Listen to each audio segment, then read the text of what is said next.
pendiam ini ke channel Banwan Rak Kubor Baman Lakasmi. Penmi ya kata kapres menen kesmi. Namar ngaso tu ya kejing im lajong bakam long safe. Ladangan syuhiar baik marwai nang tena shelong lada kini kipai bak kimi bar support ngaso tu ngan sisuakit anti yang. Batna kaliang jung nong elam jong kaseng ru laong yang ngari syua mapi ba kita kena arngut kila sakem. Ngangong ngam don kam benri.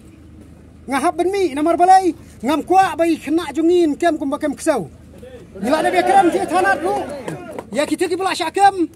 Ai ka kut kan peniai. Namar baya ki ong bakidai ki long tangkum ki witness. Kimpala ban pensisya bagi don keti ban peniap. Bad haka juga pon kalian jongi ngila mahan tenge banang ne sekmat. Lada pidon kam banwat iki dikot KSU. Pidon kam ban khot mesni mensyai. Himdai banwan siteng mit siteng yong ngila pene namar balai ngis ngau thu. Ai jongi kiwan khendra kila long tik. Bangade utau leno ubadon ka iki hapo ying. Kila ker pelun barokoi gaying. Ngado imei jongi hinmen para jonga kila eting mensyong mersa aing. Ndai kejing sa jonga po shlong dai bangamla ban pendep kam. Ndai maki kila syukwa bai tang men syuok kem. Ngimtip lada kiyo yang ah to kamit lesi kila bom kelenti lentiai. Kadai kulindana. Ngingi sautu ya kata.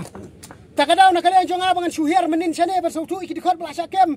Kumudong elam ngadon ke jingkit kya na kementa jongki. Kilawan nangkong nang siap haying jongi de kabom yo yang aki kem kini ki kena arngot. Tede na kata kadaw nga klemri ndai ngas ngutu. Bayok ki kem syuk nang ne sekmat ngawan ben mi ngol ada pidon kam mensngi ngen syai ngen keren. Kadai. Mensngi mencai ngen keren. Tede na kene kadaw na kalian jongi kaseng. Ngis ngutu ban ngila de pentikana na kalian jong SDPO la shim kene ke jingkit kle. Banang ne sekmat dengi don kam syuk ngen hab ban khot mensngi mencai ban shim jingkli yaki. Himdai ban kem ya pi. Himdai ban kem yaki kat pa pimpat lapi sabut ki babiang. Khot yaki tang ban shim kalian kaseng ngidon hak to jaka pin syukem lut. Ngong tres lang ki breu ki nong yo ki nong hat ki bran to kem lang ki ro. Bakni yo en sya. Tres ya location ki dikar ki badan to meeting ru kem ki ro.